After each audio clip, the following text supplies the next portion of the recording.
Would you like to support Cubs Out Loud? One way is to join us over on Patreon.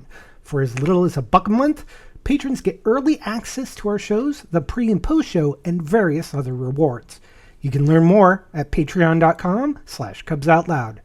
Thanks to all our patrons for their support in making this podcast.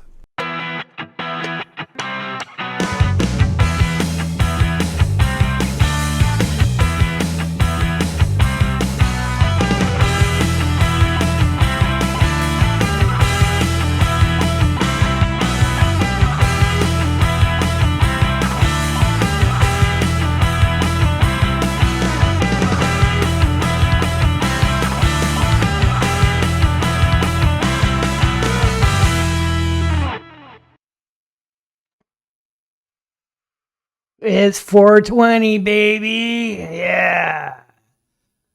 I'm Jeff. Who's your bear? That's right. I am your bear. I'm Damon. I don't brew the tea, I just serve it. Guess that makes me the sober one. And I'm Gary. Everyone else is thinking it, and I just say it. Welcome to Cubs Out Loud, the Bear Podcast of Indeterminate Length, episode number 782. Happy Easter! Fuck you. Easter. Listen to you. In any case, today we are going back to, we must have talked about this at one point in time, but we're going to see if we remember what we did last time, because it's another one of these. Let's talk about sex. Gary, what am I think we're repeating? Which is not a bad thing, by the way.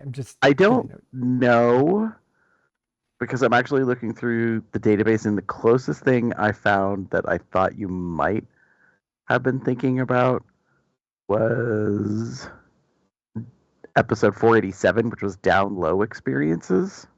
DL experiences. I don't know. I made me remember things wrong. I'm kind of I'm looking in our archive. So COL654, which was our Let's Talk About Sex Awakening episode, it mentions in the for this episode. So hi, I'm reading.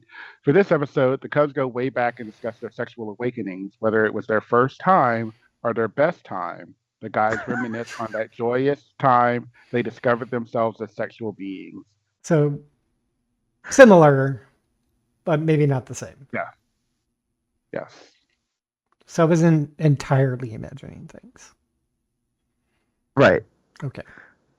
But this one is first encounters. This is the earliest of the times that we actually had some experiences of a sexual variety. And what I was thinking about is, and I'll talk about this more later, I think, in the monthly recap. I had sort of a new experience or a first time experience.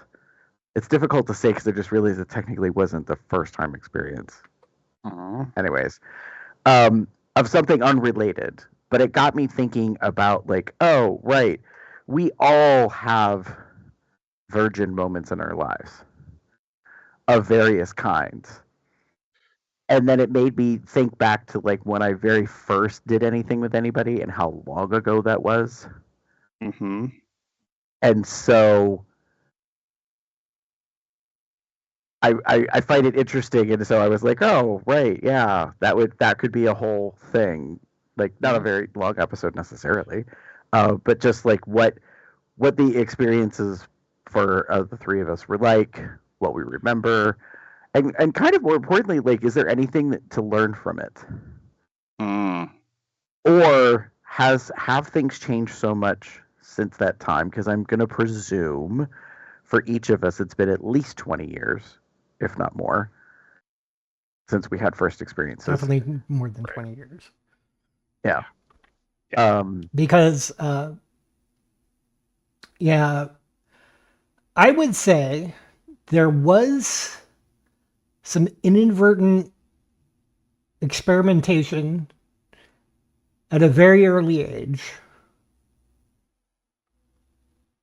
But really, I felt free when I actually came out to myself and such in college. Mm. And in college, I basically let loose because, well, parents weren't around. Well, so let me ask this question, Jeff, because I find that interesting. Did you, after coming out, did that change for you? Your experience, like your takeaway, or Well, and just to be clear, this is at least the coming out to myself. Mm-hmm. When I was on the buy now, gay later plan. yes, as we used to call it back in the 90s. Yeah. And so, and because I was able to basically got this disconnect from my parents because I was in college in River Falls, Wisconsin. And the internet was around. And I started finding people to learn stuff with. There was porn and stuff like that. And this is dealing with, doing activities with other people specifically. Because obviously, well before that, there was self, but there was a few.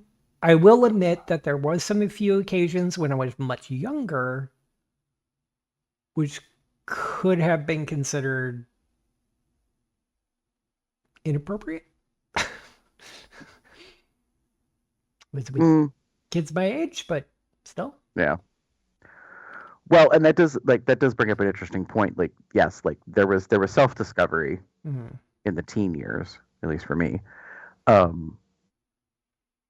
And then, experiences with others is a different thing. But if your first experiences are underage, and by underage I mean you're not considered an adult yet, those experiences can not only be like very informative or like kind of build a model for you of what experiences could be like in the future, but also it depends on who the partners are when the others are involved. And to your point, Jeff, like if they're also underage, I guess that's why adults tend to refer to it as experimenting,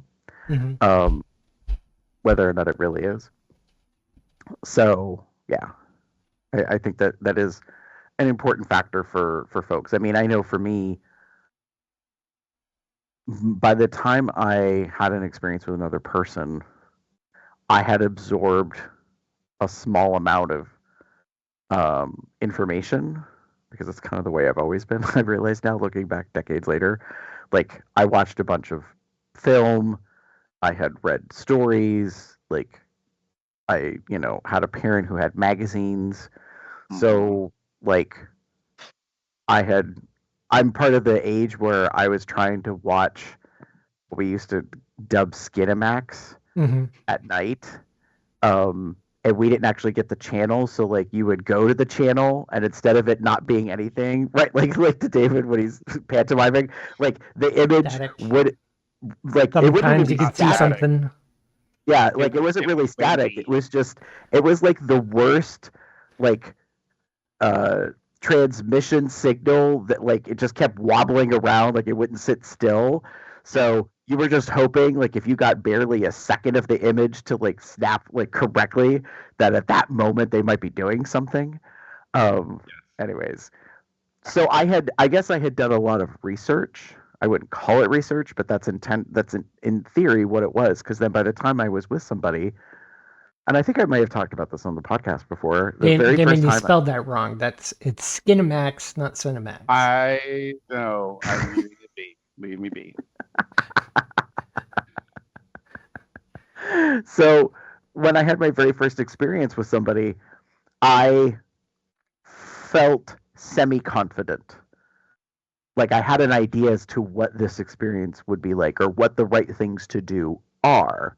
And then my partner, accused me of being experienced and not a virgin. Oh. So my first experience was enjoyable but ended poorly because we got into a fight because they said that it was not possible for me to have not been with anybody else.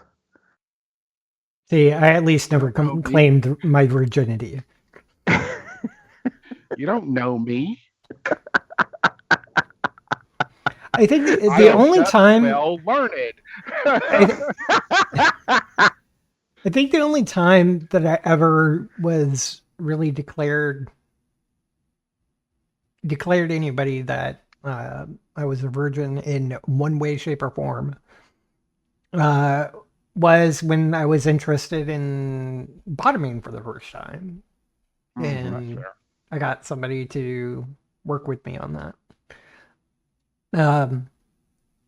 And so, man, I don't remember his name, of course, because it was like over 20 years ago. I'm sure I was like 18 or 19 at the time, maybe 20. Was very appropriate. I don't know what the correct word is, or I can't think of the correct word, but knowing that it was my first time, he was gentle. Mm-hmm. So, yeah, I don't. Everything's basically a blur because it's so long ago, and I was one of those people who college hit my stride, and I was like tricking all over the place. So you was a hoe. Yes, No. yes. Well, so I think I was it's a slut. interesting. I was very Here's the thing I slutty want for a to while. ask. Probably But here's the until thing- 2010. But here's the thing I want to ask. Does that mean that your first experiences were not necessarily that formative or impactful to the future of your life, that for those out there that put so much time and energy into their first time or first times, maybe the lesson is like, this is but a moment and it will pass, and in the future you may not even remember it.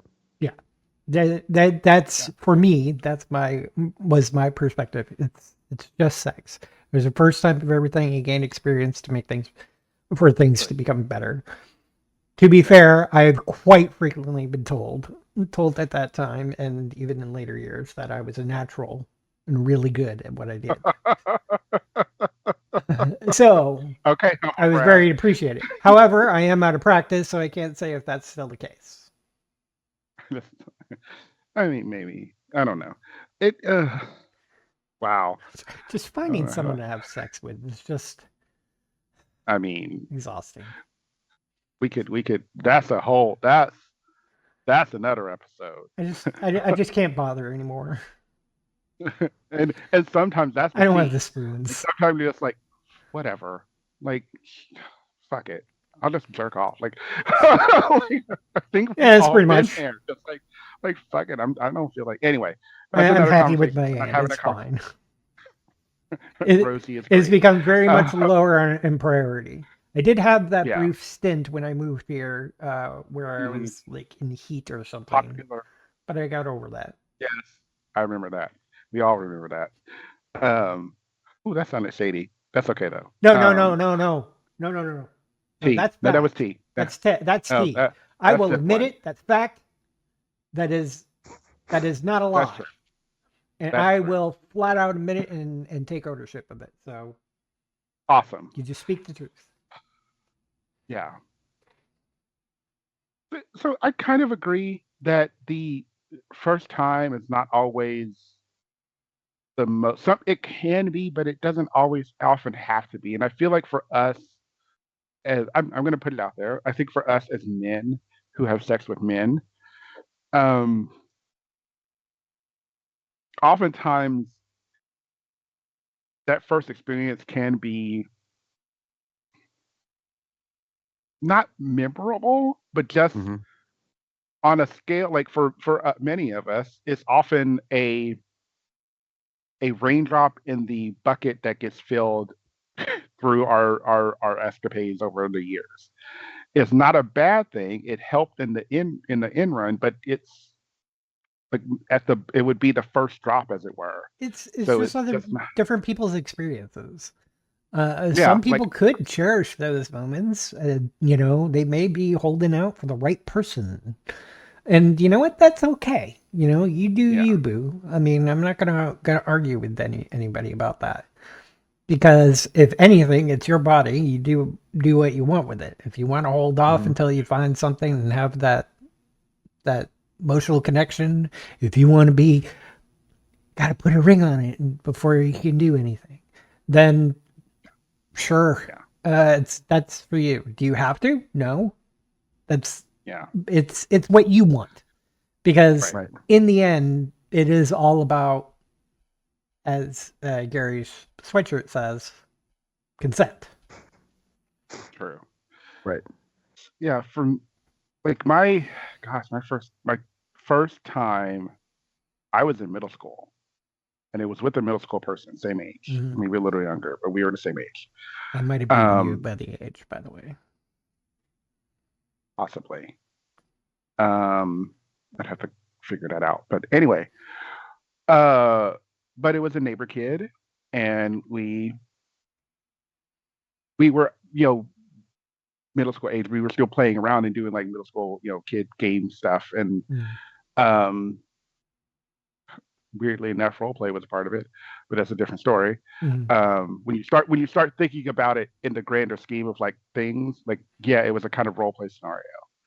Um, and we enjoyed it, and with that person, I think I've talked about this in on the podcast in the past. We went to the same church. We went to we went to the same middle school. Um, so we saw each other often, and we played often because we literally lived in the same neighborhood. Um, and we pretty much did everything. Um, so it was very not everything, but just like when you think about top Mm. bottom oral making out, that kind of thing, those kind of things. Oral touching, that sort of Yeah, thing. Yeah. yeah. What two kids would be doing. Um, and then my parents divorced. We moved away, and that was it. Like for pretty much 4 years, I did not play at all during high school. And then I moved, like Jeff was saying, I went to college. I found the internet. I And the went to college. world opened up. Yeah, when you're away, it's funny what happens when you're away from your family. Um, what that freedom allows for you to do. And yes, I knew I had done stuff before, but now there was no, not that there was less shame attached to it. Um, there was a realization of accepting those feelings as genuine and not a phase or not a fad and not something that you will get over, but real, genuine desire, interest, lust. Um, and from there, um, moving into a kind of like Jeff, I will say it, like having that freedom and being away and not having the constant eye of your family nearby. Um, I was a slut too. I will own it. Like that was that was the tea, and I had fun and I did a lot of things and I experimented a lot. Um, and if there was anything, I guess I would say I learned from my first experiences to those experiences is that um, in a lot of ways, sex is transactional. Um, while genuine affection is great, and that's something there for many of us. It is sometimes just a means to an end. And to not get so wrapped up in the feelings that you lose perspective and lose I want to say sense of self in a way. That's not quite what I mean. I'll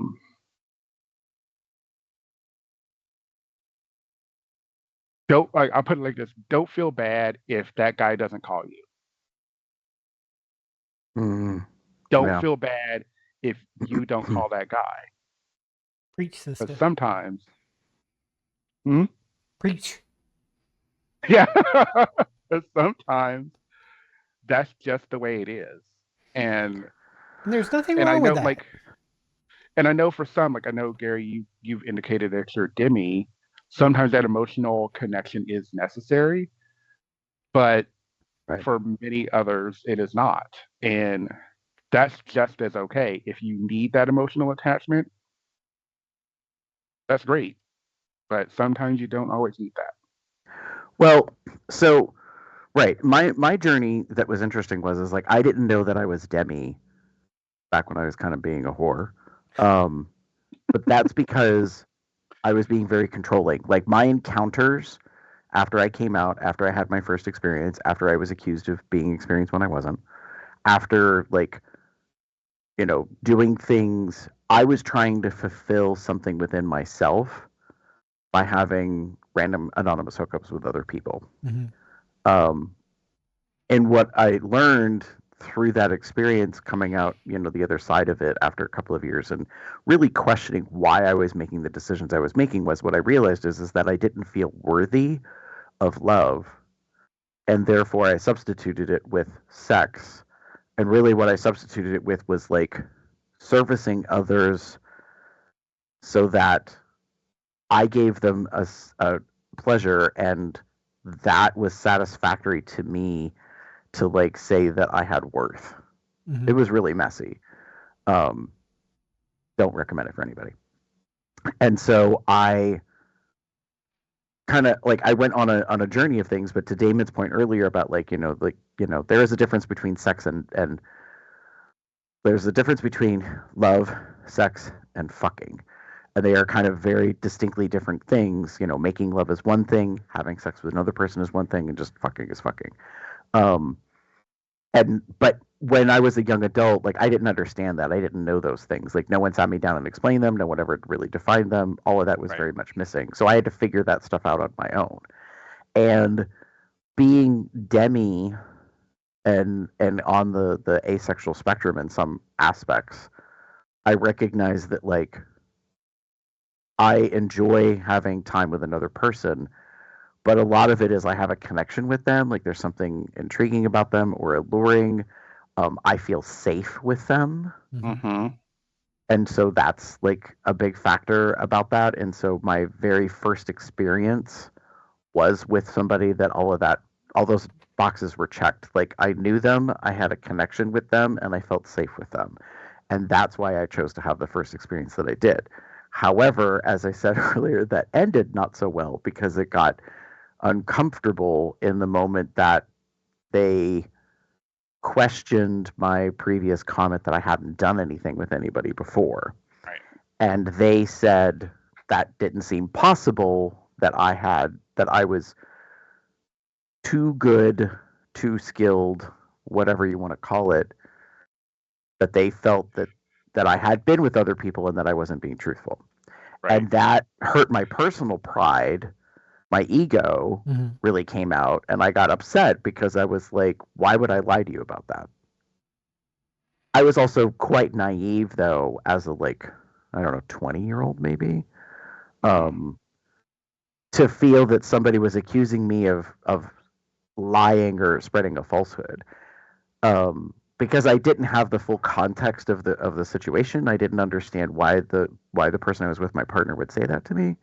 I was also kind of in a messy headspace because I felt like there was a connection between us and we were going to be dating and this could possibly be a relationship and this is what you do.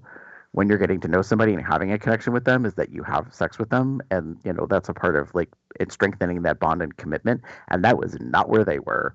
They, as I found out later, looking back on it, were like, I'm just a gay man and I have a dick and I like to use it. And and there's nothing wrong with that, but I wasn't there. Like, I didn't know that men in theory are just sexual beings. Sometimes we tease and call them like hookers or whores or whatever. They're just sluts. Like, they just like to procreate, whether they get it right or not. And so, like, it was very, very, very, very different. I talk about the experience as like an example to other people, to like there's a bunch of things you may not necessarily know about yourself or the other person that you're having your experiences with in the beginning. And like, the thing, if I had to tell my younger self anything, I guess what I would say is have grace, have patience with yourself. Because I really kind of beat myself up for a number of years. But I also I wouldn't necessarily change anything because I don't have regrets about the decisions that I made. I just now have a lot of clarity decades later to look back at those, early experiences and recognize what that was like. What was my motivation? Like, what was prompting what was going on in my head? There was just a lot of stuff. That being said, we're in a very different circumstance. I've talked about it several times on the podcast. Like, I don't know what it would be like to be discovering my sexuality or my identity in the 20s. Right. The 2020s. Because now, like, the internet is like a never-ending, drain, a hole that you can fall down of, like, so much content and information that, like, my concern is that you might get a little misled. Like, in certain aspects, like, you might fall into a lane and think like, oh, this resonates with me a lot, and not realize that it's very focused or very narrow, and that there's a lot more potential or to consider. And yet on the other side of it, I'm like, you could learn a lot. You could watch a lot of content and become naturally skilled. Yeah, I mean, it's sort of true in a way. I feel like, think of your experiences that you had when you were when we were younger. We've been talking about on this show, and imagine plopping that into 30, ish years later, 20, 30 years later, and being like now, like, I don't know if those similar things would happen. Good and bad in a way. Like, I wonder, would your first time be with a neighbor? Would your first time be or could your first time essentially be with someone that you've like hooked up with, for lack of a better phrase? Like, you've chatted with them online, you've talked to them online, and this, again, we're talking about, since we're on YouTube, age appropriateness, being the factor, being the case here. Right. It's entirely possible that you could talk with somebody and that be the person that you spend that time with. Maybe they're a school, friend, or, I was gonna say coworker, but like a school buddy. But you could potentially have had like not interpersonal, not interpersonal. What's the word I'm looking for? Interrelational. Anyway. Well, like parasocial. Right. But it's just very interesting to me that I don't know. Like, we obviously we have no real gauge on this because we're all in our we're in our 40s, 50s, kind of thing. But but it is weird to think about it. Not weird. It's just, since I have no real compass on or pulse on, sexuality and stuff nowadays. I don't know how they're it's not bad. I don't know how they're doing it now. I don't know how they're doing it. I don't know if they're like I was saying, or is it still like some of the same things still apply? Do they still like talk to each other and like it happens, naturally in a way? Um, I agree with you that there would be a lot more knowledge slash freedom, Hmm. um, to where they would know more about it because they have easier ways to access it. Right. Um, Child safety, whatever, locks or whatever blocks are not. We live in a world where it's easy to access content if they absolutely needed to or wanted to. It's not impossible. It's just sometimes it's just a matter of clicking through some or bypassing some stupid questions. Right. Um,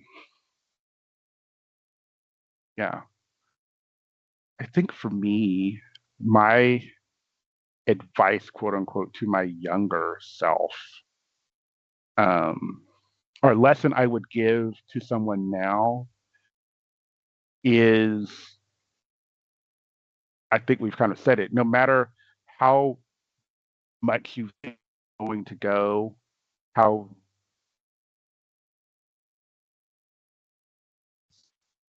don't be afraid to that you're don't be afraid to not hit the expectation because reality, more often than not, is not going to be the thing that actually happens. It can be, but most of the time, it's not going to be.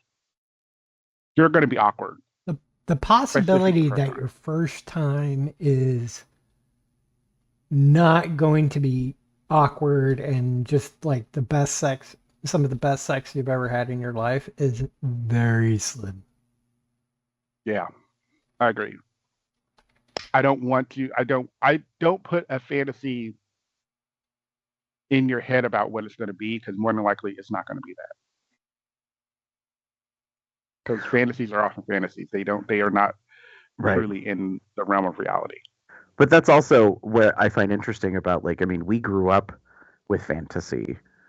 Like, all that we knew was what was put out there as media, so to speak. Hmm. It was all fantasy. But, there wasn't really documentary, firsthand, like, or first person, whatever you want to call it, like experiential stuff to learn from Right. in those aspects. And I think that's still true today. I think there's a lot more like amateur content that gives you some sense of reality, but even then it's skewed because you can have filters and it could be very set up. And I don't think anyone's making authentic content to be like, hey, I'm gonna bottom later today and here's like, the things I do for 90 minutes beforehand or whatever. You know what I mean? Like, Right. um so I think that some of that is still missing, and so there is a potential for people who are having first experiences to not really know certain things. I think there's also a large swath of society that isn't aware of certain aspects. Like we take things for granted in the MSM community, so like a significant portion, I'm willing to say, know that if you have inhalants and you take medications that were originally meant for blood pressure, um, but now are used for erectile dysfunction purposes. Those two things Hmm. do not mix, but there are still people who don't know that out there, probably because they're having new experiences or first time experiences and they're not, aware of what those things are. Right. Um, Yeah. so there's still much more to know or to learn or to find out, Yeah. in those respects. And Go I ahead. just think, and we're I think for many of us, in a lot of ways, some of us are still learning. In Oh yeah. We're learning the things that turn us on. We're learning the things like as someone who's a kinkster and is very much engaged in that scene. Um, it's often interesting. I just saw someone post like I learned a new kink today, and I'm like, good for you, because sometimes you genuinely may not know that it's something that you will enjoy until you've tried it. Um, Right. and similar to like sexual um, sex side of it, let's not immediately put ourselves in boxes. one of the actually I just watched it like I think earlier this week with Jim. What's the Safe Word did a full on um thing about switches. So leather pink switches who can kind of are verse. It would kind of be similar to a verse person. Um, but in the community, it's someone that it can be the dom or the sub depending on the situation. I consider myself a switch. Um, but it was very interesting that people wouldn't. There were questions about it. I was like, yeah, it's weird that people don't know this. But then you realize it's not something that's actively talked about. And similar to say like sides, like it's not something that we like talk about. We even had an episode about it. Mhm. And at the time, I wasn't 100% familiar with it, but knowing what it is now, it made so much sense to me. Um, and it's not a new area, but it's an area to explore. If you don't fit into, say, this, that, like, you don't want to fuck and you don't want to be you don't want to be fucked, like, what do you do? Like, yeah, there are things that you can do. There's a lot that you can do. And one of them is potentially be a side and enjoy that side, that side of it, that aspect of it. Yeah, I mean, and so I guess there's a part of me that's happy to see like the evolution over the decades of things that have been learned and are like having broader reaches so that, for those that are having first experiences, they can be better informed or have the potential to make decisions based on what we know now versus what we knew back when we were younger.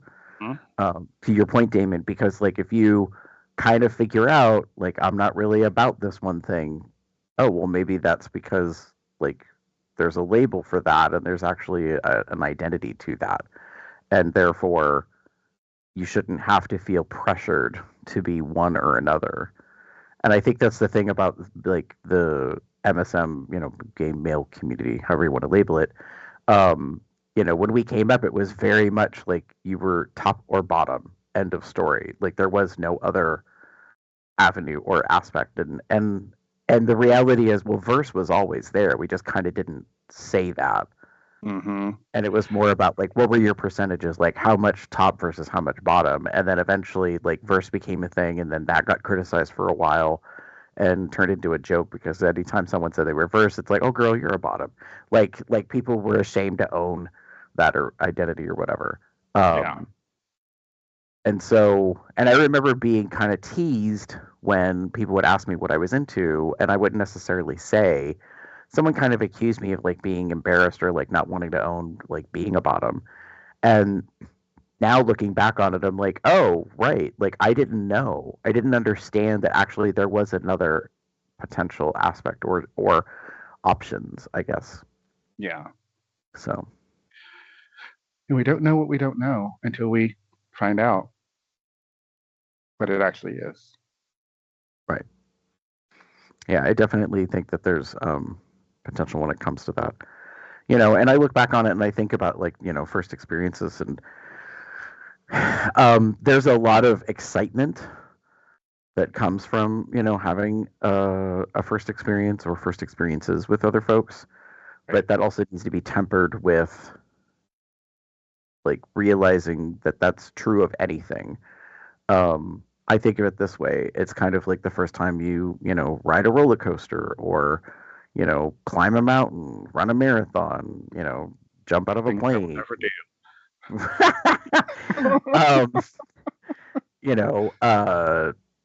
Jump in a pool, off a diving board. Like, there are things that could be any random things. So the interesting thing to me is that you will have lots of first experiences. What you take away from them is really a multitude of factors, but you also have a heavy hand in that. Mm-hmm. Like the first time I was tied up, I found out I really liked it. Yeah, I mean, and to Damon's point, like there could be experiences to come that you wouldn't know are going to be really profound and have such a positive impact on. No pun intended. Haha. I often say try to keep your mind open unless there is like a instinctual guttural like aversion to it. Like for example, um for me, um water sports, golden showers, like not my thing. And at first I definitely had a very strong aversion to it, but then I started listening to people and them talking about it, and I was like, okay, cool. Like, so maybe I can give this a try on one side, meaning the top side. Um, and I tried it with someone who was willing and interested in doing it. I tried a couple of them, and I understand the appeal. I can get where it's coming from. It again is not necessarily something that I'm going to like. I'm going to if you were asking me what my kinks are, it would not be one that I would say that I am 100% into or would 100% be gun ho to do it. Depending on the situation and the mood and the space, just going to put that out there. It might be something we get into, but it's not going to be. I have to do it like every time. I have to have it happen. No. More often than not, for me, like golden showers, water things, um, we have to be in a space or place where that can immediately be like if it's going on your body, it needs to be immediately off your body, um, sooner rather than later, or you are willing to clean up yourself. Mm-hmm. But like a bathroom, a play space that has a drain, those kind of things, okay. But like we're not doing it in the bedroom on my bed. No. Even if I have like a play sheet, no. Because I have no full control of where that's going. And I don't want to have to clean up after anything like that. Right. That's fair. Yeah. Yeah, I mean, I think today's day and age, there can be a lot more gained from learning, discovering, searching, reading up, finding out, whatever. Also, I hope that there's now more than ever the ability for people to find out by asking questions, Mm-hmm. and engaging with people in community. Even if it's not like an actual physical meetup, maybe you connect with other people, I don't know, in the gaming sphere, and you guys have a Discord or you're on Twitch or whatever. Like you can. I hope that people have the ability to connect and then ask questions in a safe way, like in a welcoming space that people are going to be okay to not only ask the question but receive an answer. And maybe the answer is I don't know. And there's nothing wrong with that. Right. That's at least that's my hope. Yeah. Same. I don't want knowledge is I always say knowledge is power, and it's one of my big things. And I know it's not always that thing, but it feels very much like having experience and having that knowledge is key to knowing more about whether that will be something you want to do or not. And questioning, not doing something blindly, I think is the best way to live life. Right. I think that's fair. Yeah. Yeah. But everything is sometimes there's a lot of first times there's a first time for most things. And sometimes we don't always get that knowledge.